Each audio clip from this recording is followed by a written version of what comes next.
Welcome to the Pompey Politics Podcast, the podcast where we explore national and local issues, diving into the things that matter to you in a non-confrontational and investigative way to hopefully get to the heart of the matter. This is Sunday, the 2nd of February. The 11 weeks of January are over, and I'm Ian Tiny Morris. And I'm Simon Sansbury, and that January is quite a kicker, isn't it? Oh, wasn't it just? And it was that, I know calendars are a random thing and we can't blame anybody for them, but the fact that that payday fell on Friday the 31st, it was like, oh, couldn't you just cut us a break and have it fall on a Sunday? So yeah, it did feel like it lasted forever. But here we are in February. Evenings will be getting lighter.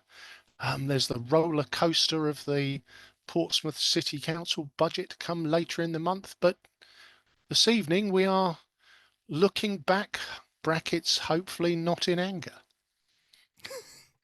I see what you did there. That's a nice tee in. Yeah. So 5 years ago, or more precisely, 11 p.m. on the 31st of January 2020, was an historic moment and a seminal point in history. And we wanted today to celebrate those things that happened that day and what's happened since. So what are we celebrating in? Well, and again, it's amazing, isn't it? In this world of social media and misinformation, you put up a perfectly sensible post about Brexit, a celebration 5 years on. And the number of people who got very, very frothy about the whole affair and thought we'd be hearing Union Jack waistcoats in the style of Nigel, no, no, no, let me speak, getting all celebratory about Brexit. Of course, Brexit was one of only two significant issues to happen on the 31st of January 2020. Yes. The other one, shall I give a bit of a hint? Shall I play a bit of a hint? Go on, play a bit while I let my dog in, and that's not a euphemism. I'm Ian Tiny Morris. And I'm Simon Sansbury. And live means live, our first live podcast. Oh, isn't it fantastic? So any of our guests before who have been on our extraordinarily fantastic, but perhaps slightly lower tech setup than we've got tonight might be impressed at the microphones and lighting and all sorts that are needed for a live broadcast. Yes. And I've just realised something. Should we stick? Because I didn't. You know what? In true style, you know what I didn't do? I didn't press record. Right. Shall we try that again then? Yeah. So let's between us, let's just call any of us that were live. Pretend it never happened. Shh, that bit didn't happen. Now. And we'll go in 5, 4. Oh, hang on. Like I say, more buttons than the Starship Enterprise. It wasn't like this at ITN, I can tell you. It really wasn't, because I'm more careful about what sorts of things I tweet. There was less casual racism. Yeah. So I'm not sure what the comment about the tweeting was, but that was a big thing that happened for us 5 years ago. Yes. And yes, amazing to think that was 5 years ago, and we were in the studio, which was in fact your front room. My front room, yes. And only a few short months after you had got everything set up with boom mics and halo lights and all the good stuff, bloody pandemic kicked in and we had to move remote. And we've never gone back, have we? I'm still sat in my office at home, and yeah, we've made it work over 5 years. We have. We haven't got some landlord that basically owes a wealthy landowner a load of money, so needs to have a building occupied, trying to force us to come back into the office. Oh, sorry, different subject.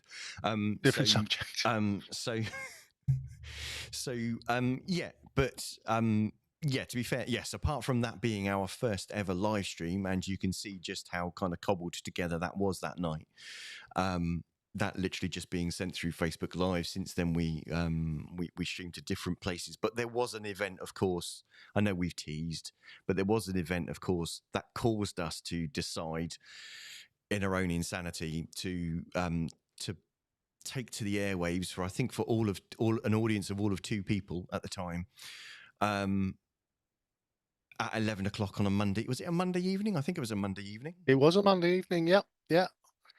Yeah. No, and so much has changed and so much has stayed the same in terms of that first thing from our perspective.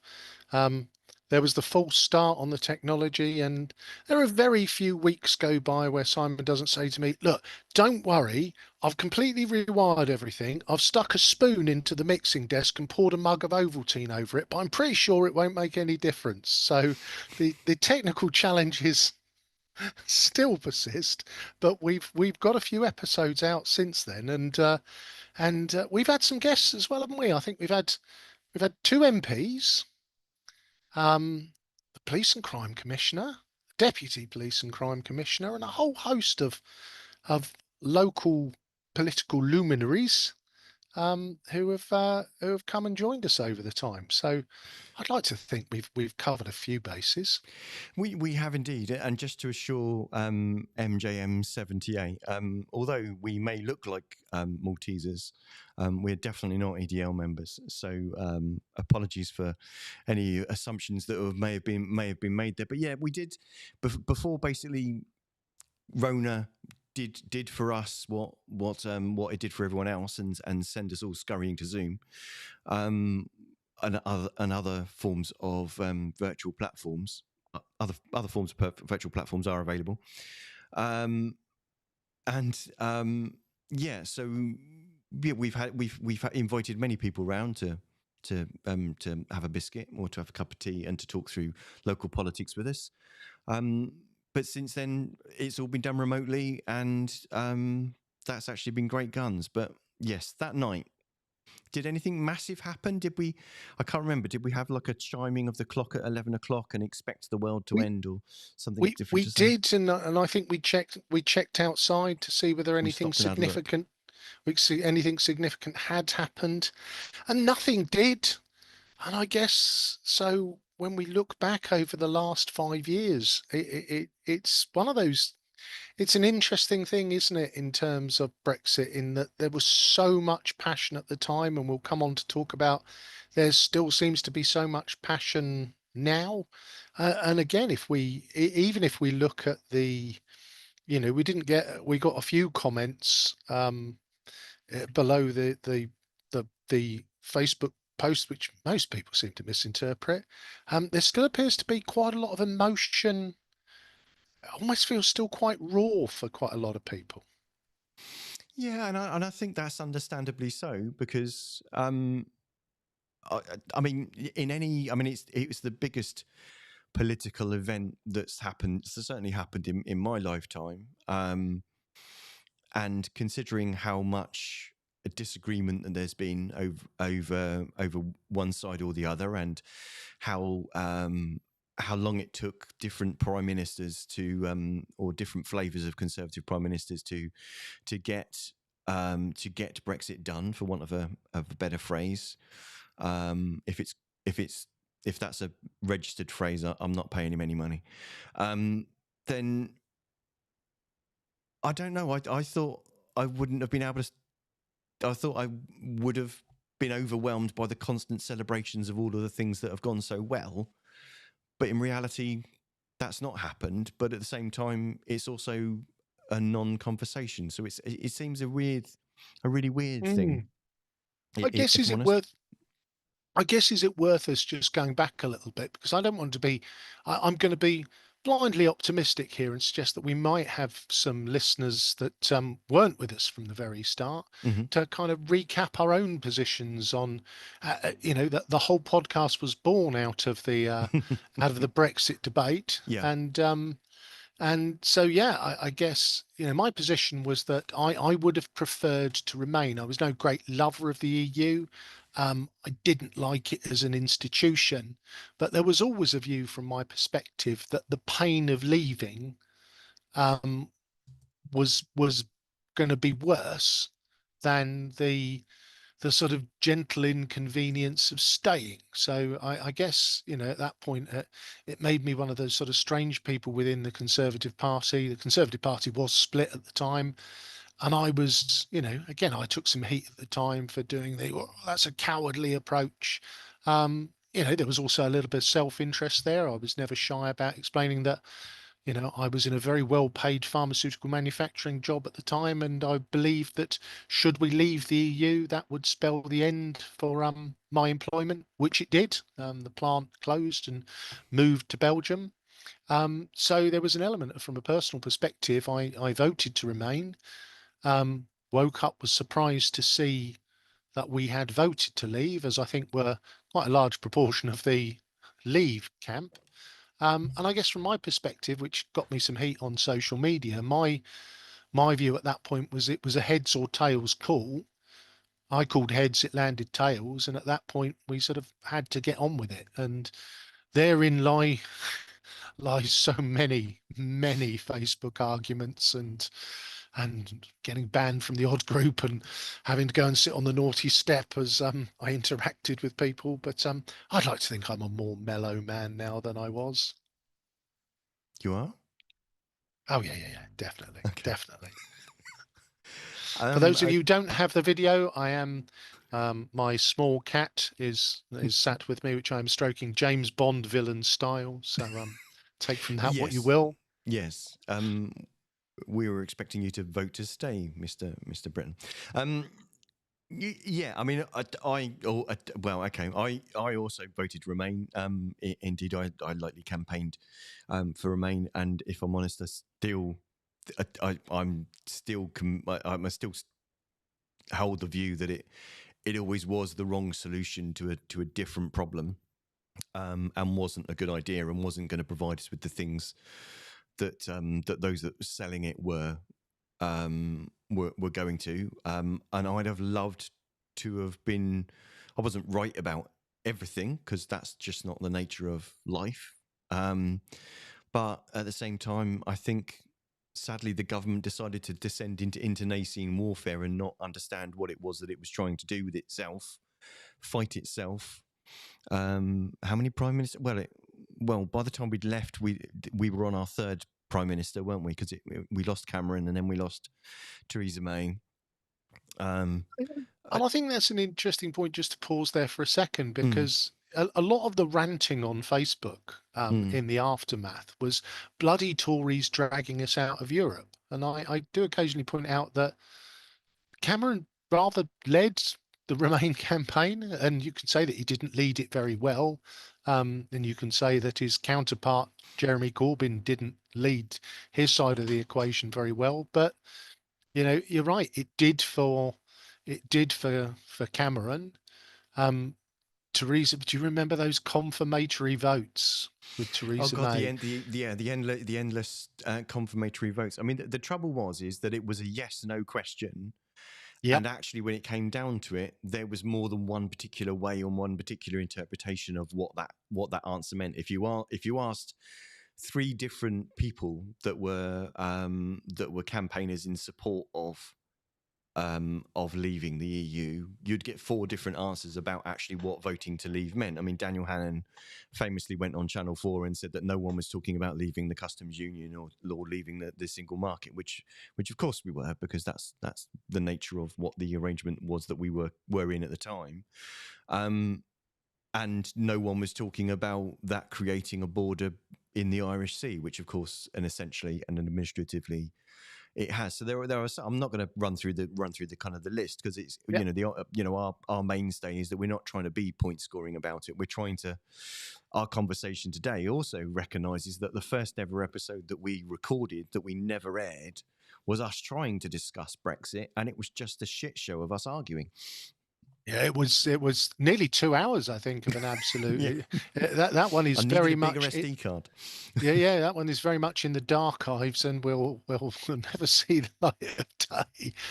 So it did prove to us we needed a little bit more structure. And I guess if we look at it now, Simon, I've got this theory on my five tribes theory.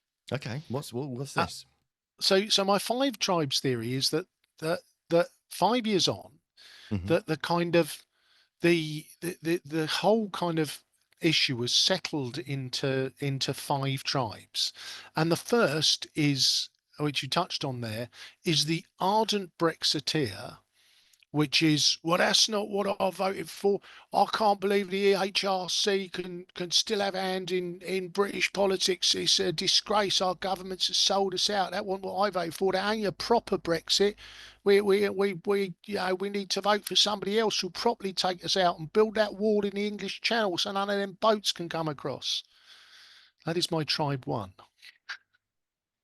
Okay, are we calling them anything in particular, like sunlit uplands or We, no? you can name them as you will, and I guess Um, I guess on the opposite side of that, my tribe on the other side are a similarly small group who basically convince each other that rejoin is what the British people want. Not only was it a terrible idea to leave the EU, that everything would be better if we rejoined, and there's a real appetite, and the majority of the country want to rejoin. Let's start campaigning now.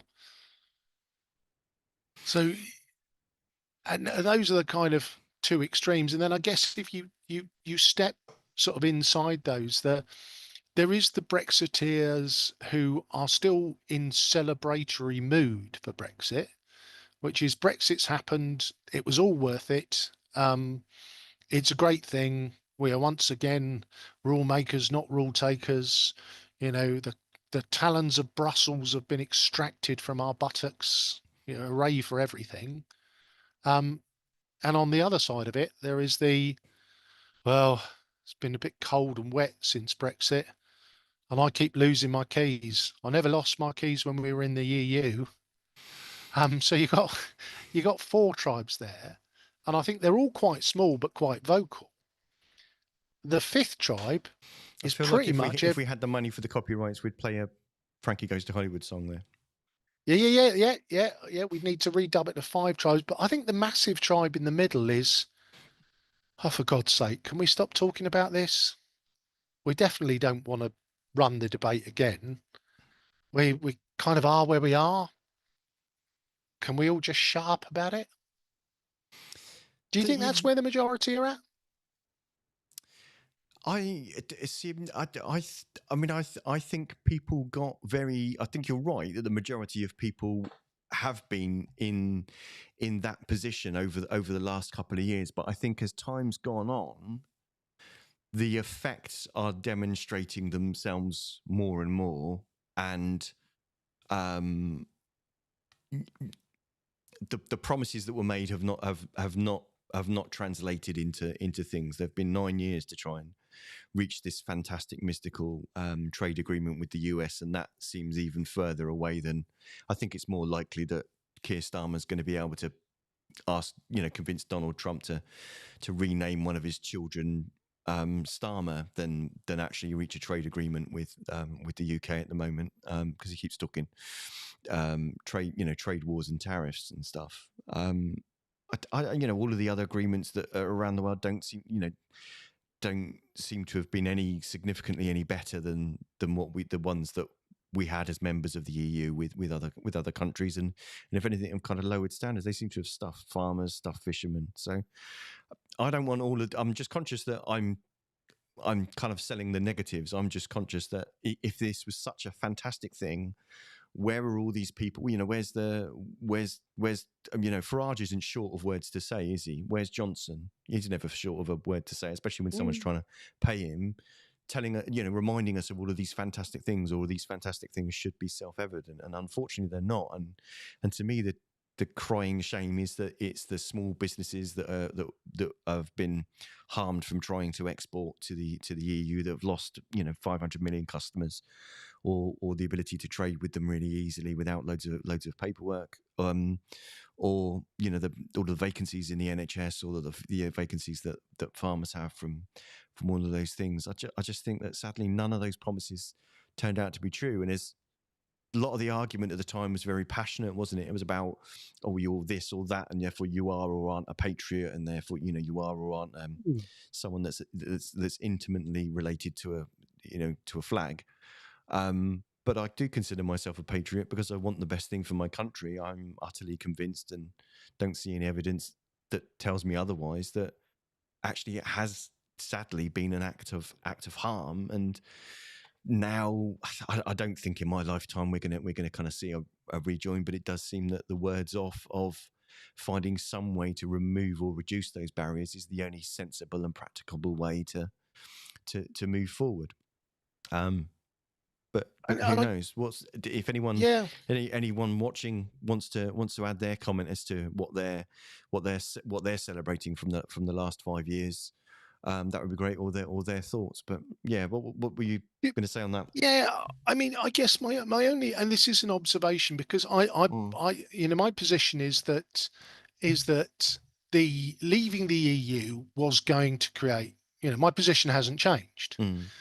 It was going to make things more difficult. It was going to make more trade more difficult, and I've always held the belief that it was going to be in the EU's interest to make trade more frictionful with the UK once it had left, even if that was detrimental to the EU. Because my belief was always, and that this is where I never had an inherent trust in the EU, that it actually made things better for the ordinary people of the European Union. I spent quite a lot of time uh, with work in Brussels, and it felt like there were an awful lot of very expensive restaurants and very nice hotels and lots of S-class Mercedes on, EU kind of plates zipping about the city. So there was always I always had this feeling that it was one of those things where, money got pumped into it and 60% of the money got pumped back out again. So I was never convinced that what came to pass economically in terms of those trade barriers. I think they have been harmful. My overall view is that in terms of the question, I guess, is has it been worth it? And as I say, I kind of I sit very much in the kind of, well, I don't know camp, and I don't know whether I can trust anybody to do the working out. And you and I have both worked in sort of continuous improvement environments, and the thing that always comes into my mind is that if without a pandemic and without the Ukraine war, the only major shock to the UK system would have been Brexit. So for me, it would have been much clearer to really be able to quantify the impact of it, which I accept, I think probably has been negative from a trade perspective. But I just don't know whether it's possible to quantify the impact.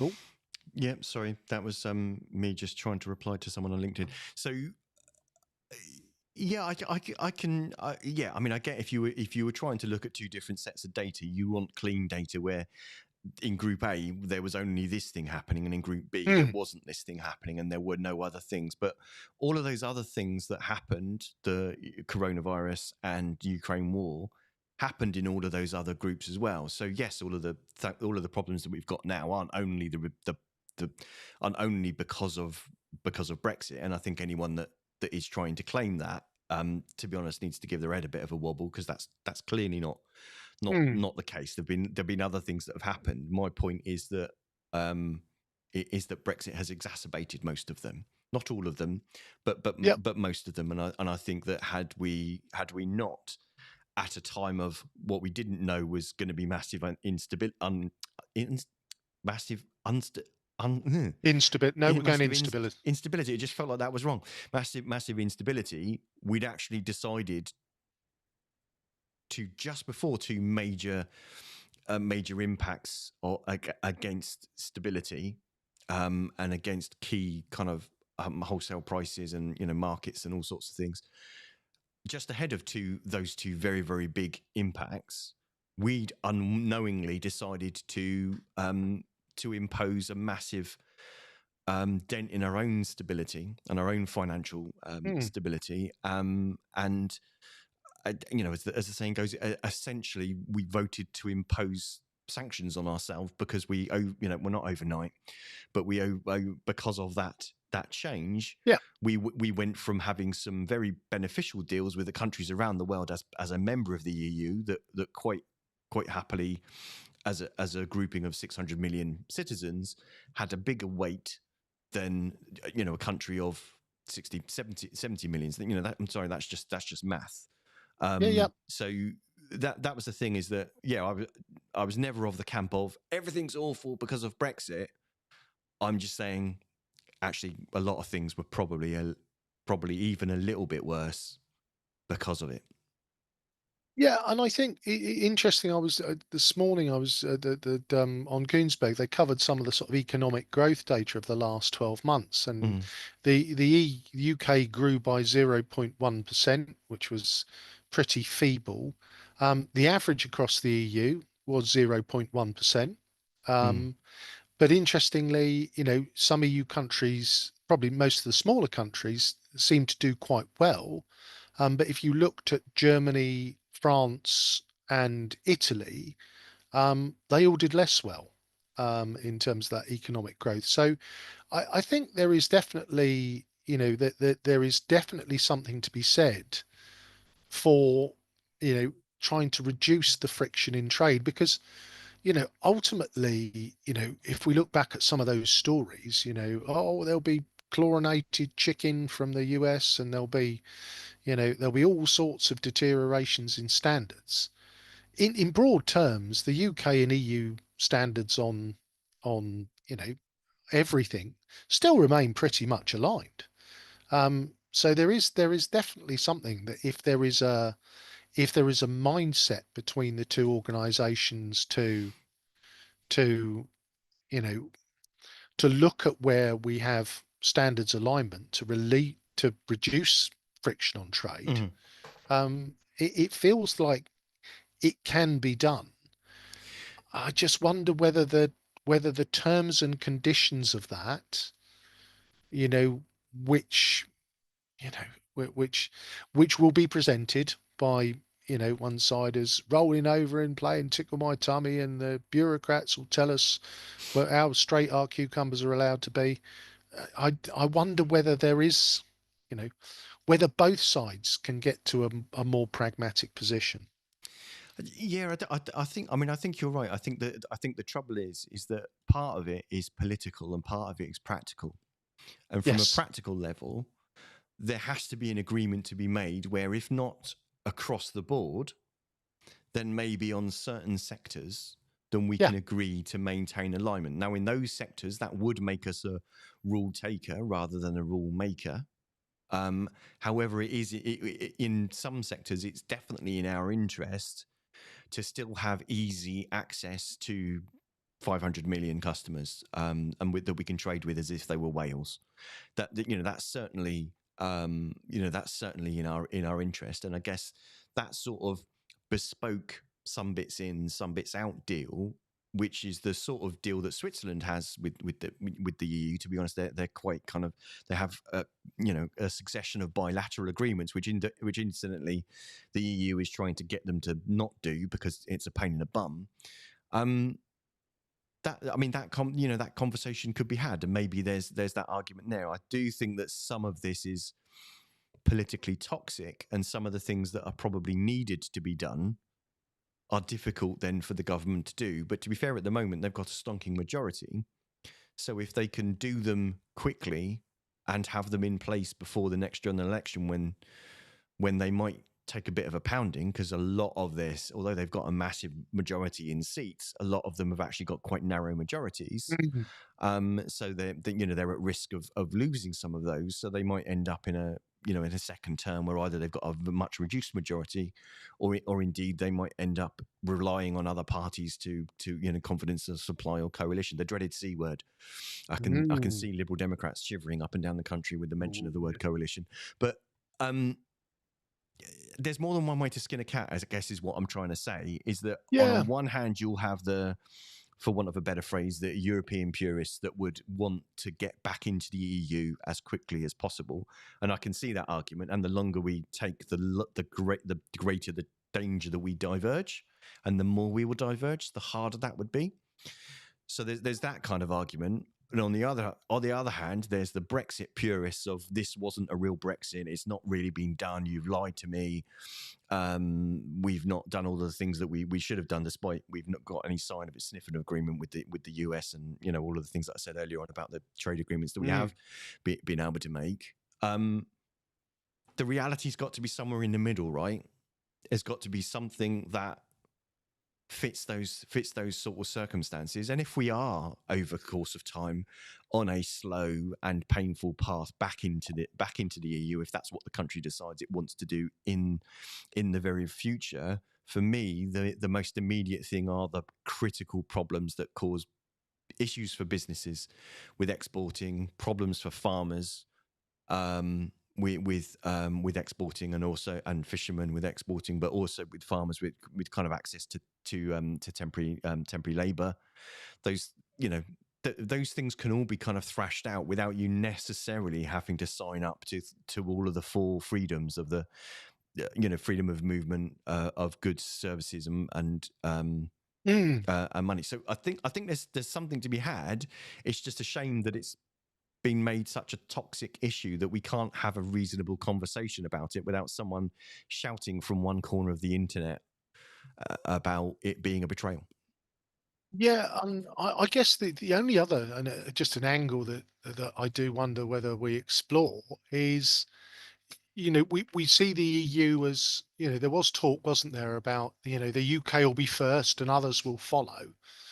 Well, nobody has, but I do wonder with the rise of the further slash far right in certain countries in Europe, whether whether the EU will be able to hang together, in its current form, because there is a lot of the noise that is coming from those parties in Germany and Austria and France is quite anti it's quite anti everything rhetoric, but a lot of that is about the EU, and effectively the citizens of our country are underfunded, you know underinvested in, and we give all this money away to these smaller countries within the EU. Um, you, do you think the EU is rock solid and kind of here to stay for the foreseeable?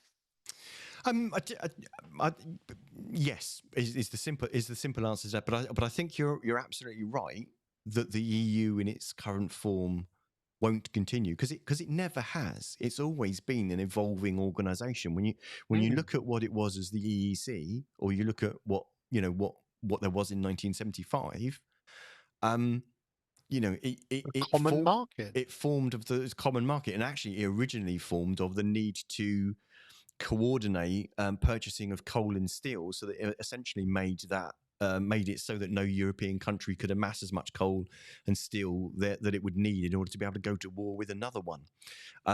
So if you kind Simpler of times.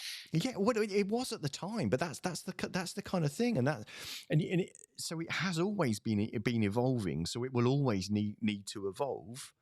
And what the I think the biggest betrayal, if you like, of Brexit is that, for me, is that we will all, and it was actually, to paraphrase Margaret Thatcher, so I'm probably going to get hated from both ends of the political spectrum for this. But it was Margaret Thatcher that said, we can pretend not to be involved with Europe. I'm paraphrasing her probably really awfully here. Yeah. If we like, but we will be affected by what decisions are made in Europe and what happens in Europe, because we're right next to it and we want to trade with it.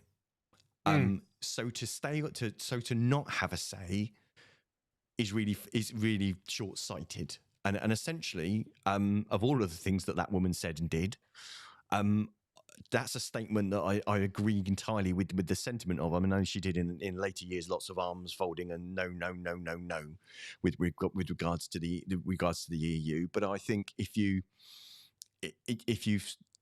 spent any time going around the history of Europe in Brussels, it's a fantastic building and lots of lovely history about actually how the EU came about and all of the stresses and strains and trials and tribulations that happened. Yes, it will continue to evolve because what it is now will not suit the future. So I think there is, but I don't think there's any danger of this. Oh well, we'll just be the fragmentation, because ironically, despite as much as the Farage and Hanan and the likes of those saying that, well, we'll be out the door and then others will follow. What we've actually demonstrated is, rather than it being easy to leave and that everything's brilliant outside, their Brexit has actually demonstrated how bloody awful it is and how difficult it is to do and how it isn't worth it. Even Le Pen is stopped talking about leaving Europe. Mm. So even the most kind of right wing, slightly more nutty parts of European politics have stopped saying about leaving the European Union, and Hungary is just kind of playing the things of, well, it's too difficult for you to get rid of me, so I'm just going to be as much of a pain in the arse as I possibly can. Well, and I think that's the interesting piece, isn't it? Because I think there are certain member states who to use that kind of that euphemism, I wouldn't want Euphemism. to be. Sorry, Yep, that was beautiful. euphemism. Yeah, I got you. I'm not sure I'd want to be part of a club that allowed them in. And Hungary and Poland, um, you know, Poland with their sort of treatment of the LGBTQ community, which I think is even more prevalent when you see what's going on the other side of the pond. Um, I do. Again, we're a little off topic here, but it does worry me that there is a club where members can behave despicably, um, and there's almost a we'll just sweep that under the carpet. Well, that's the thing. I don't think that the EU's response is sweeping it under the carpet, because they stopped funding certain things in countries that, for quote unquote, for better phrases, misbehave. They've stopped the EU funding of certain things because they won't give EU money to basically to things that aren't actually compliant with EU values. But the irony is to a certain degree, that actually plays into the narrative of the likes of Orban and the likes of, some of the more kind of, for want of a better word, the spotty kind of, UKIP types that would be, whether the EU are trying to dictate what what we would have now called wokeism. Then that wasn't even a thing. Ironically, trying to enforce a quote unquote standard or a common set of values is precisely the attack of our sovereignty thing. But at the same time, if you're a group, you're a group. Not, but it's that. This is the thing: is that I think the UK decided to join a business agreement, decided to join a trading agreement, and we didn't take the opportunity to take the public with us and understand why it was necessary and it was in our benefit to continue to remain in that organization as it evolved beyond being that. And that created the vacuum in which the Farages of this world were able to sell, and Johnson was able to sell lots of lies in papers about bananas and about cucumbers, that made them feel, that made them loads of money, or gave them lots of political power and stuff. I just wanted to come back to, just to kind of put a pin in that part of the conversation.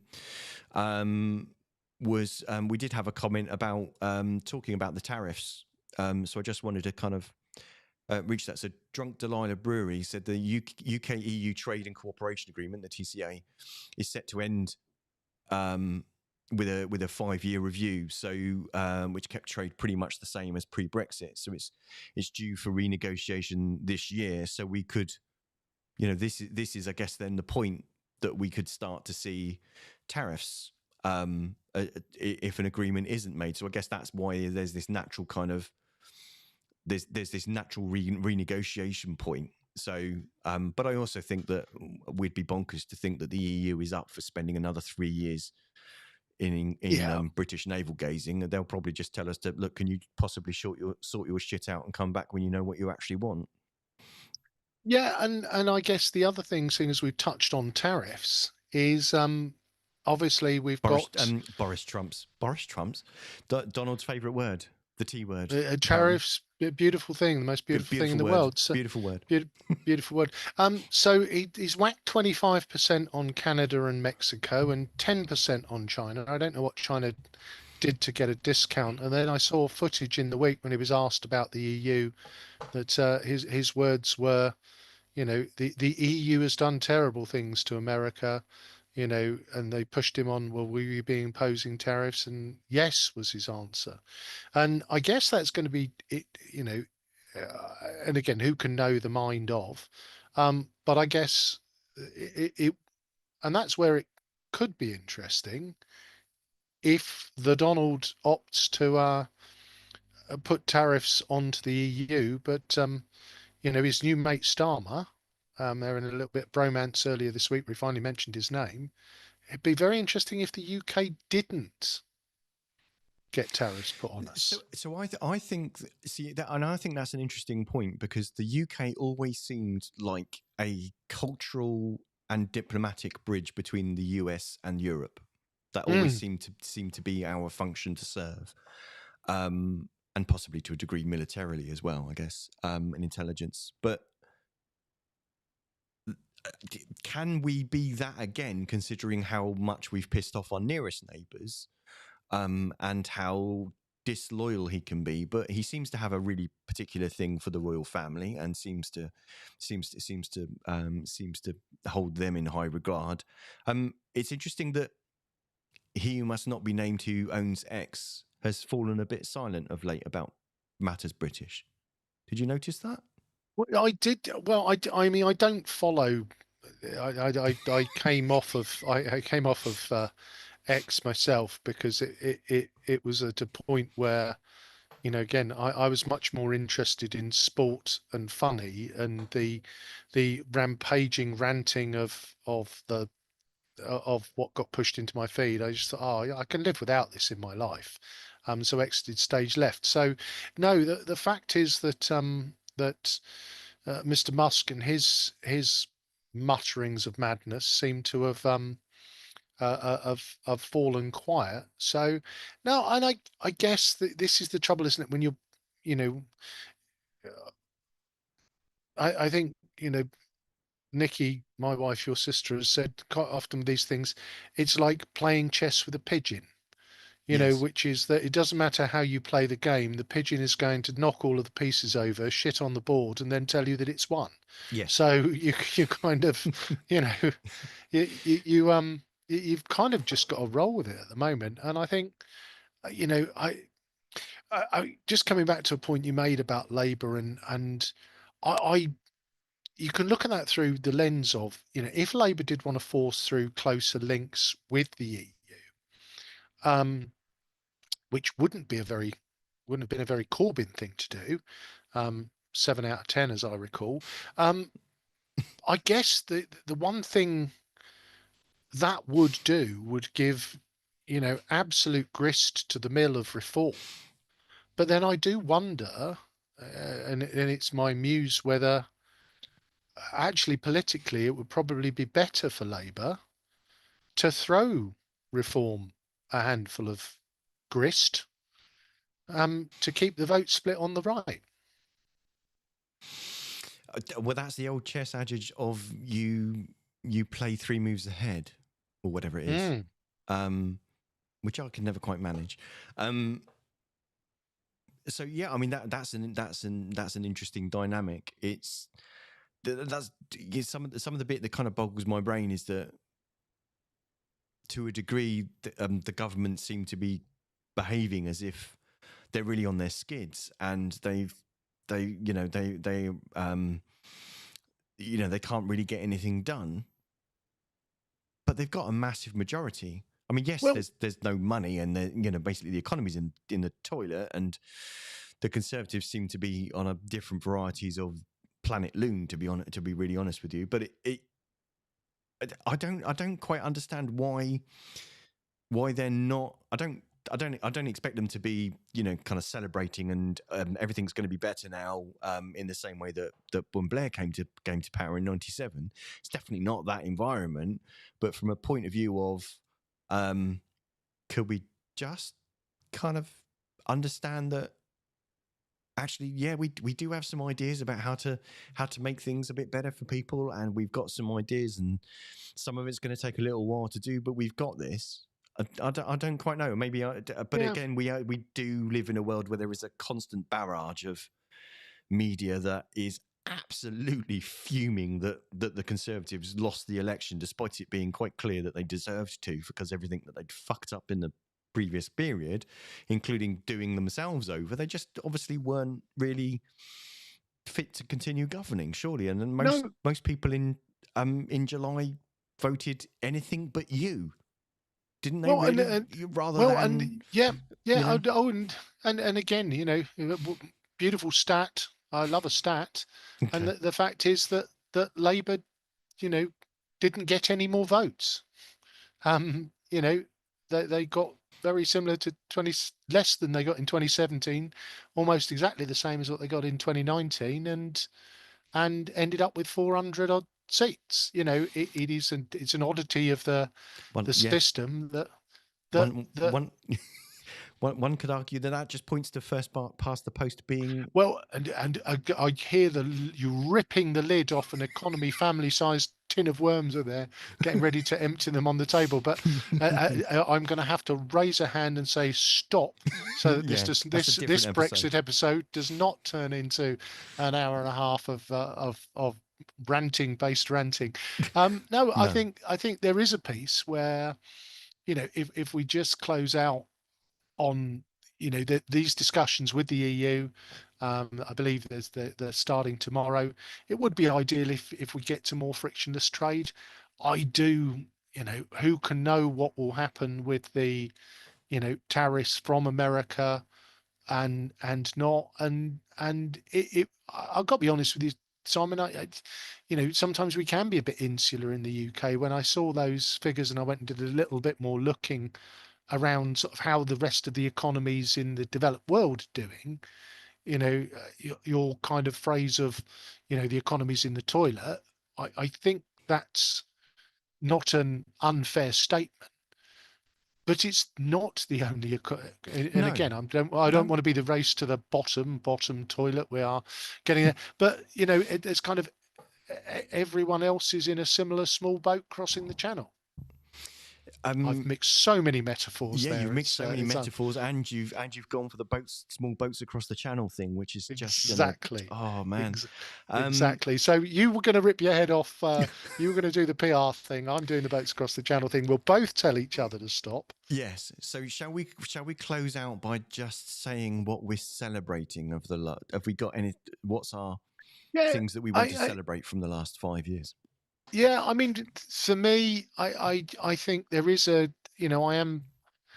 If I look at the last 5 years, it's been a tough period. It is that element of, so soon after we recorded that episode, the impact of COVID, a global pandemic, the war in Ukraine. This is a run up to a celebration. I get you. The fact is, we're still here, and for the vast majority of people, life's pretty good. And we do tend to the miserable. Misery loves company. And Every Sunday, the fact, 6:27. yeah. I always get your chuckly little nature, and the fact is, we're still finding things to talk about, and we're still getting people coming on. And yeah, that's my celebration piece. We're still here, we're still going, and we haven't fallen out completely yet. No, I think as for me, the celebrations would be that actually, if I try to remember how it's felt over different parts of the last 5 years, there have been times where it actually felt that we were on the brink of essentially the breakdown of our democratic process and our democratic system. And there are many people that would agree, that will decry that democracy wasn't working, and they would decry that from either side of the argument. For me, the fact that Parliament couldn't agree was actually a democratic reflection of actually the narrowness of the vote, and the vagueness with which the question that was asked didn't give any clue as to which particular flavour or which particular interpretation that actually meant. And we've talked on other occasions about how there are better ways to ask questions where you don't want just a binary answer, but you can actually kind of get things that are specific and ordered in preference and stuff like that. So for me, actually, fundamentally, there's a celebration that, you know what, it's been painful, and actually there has been damage, and there is still a fundamental mistrust in politics in this country. For me, the celebration is that didn't go as far as at times it looked like we were on the track to go. Yep.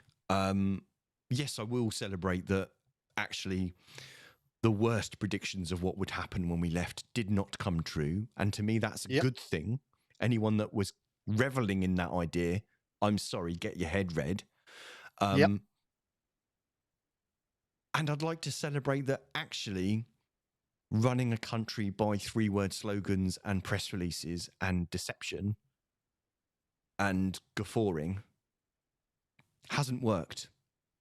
And actually, that meant that Johnson didn't stay in office. And that meant that the party that had enabled that and allowed that also didn't stay in office. The public had enough of that. And for me, we should, as much as there is lots of disagreement and there is lots of division, there are still lots of things that we do agree about. We want the country to be better and we want the country to do well. It's just that there's lots of disagreement on what well looks like and how we get from where we are. But I think that things could have been worse. And on that note, the discussions of what we should do and how we get there will continue to keep us going, hopefully for another 5 years. You've been listening to the Pompey Politics Podcast. 5 years on, I am still Ian Tiny Morris. And I'm still Simon Sansbury, and we'll see you next week at 6:27. Do remember to like, follow, comment, subscribe, so that you can get some notifications about what our next shows are about, or indeed go to our website to sign up for our newsletter so you can get some information about that and help us write questions in future. That would be pppodcast.uk. So pppodcast.uk. We'll see you next week.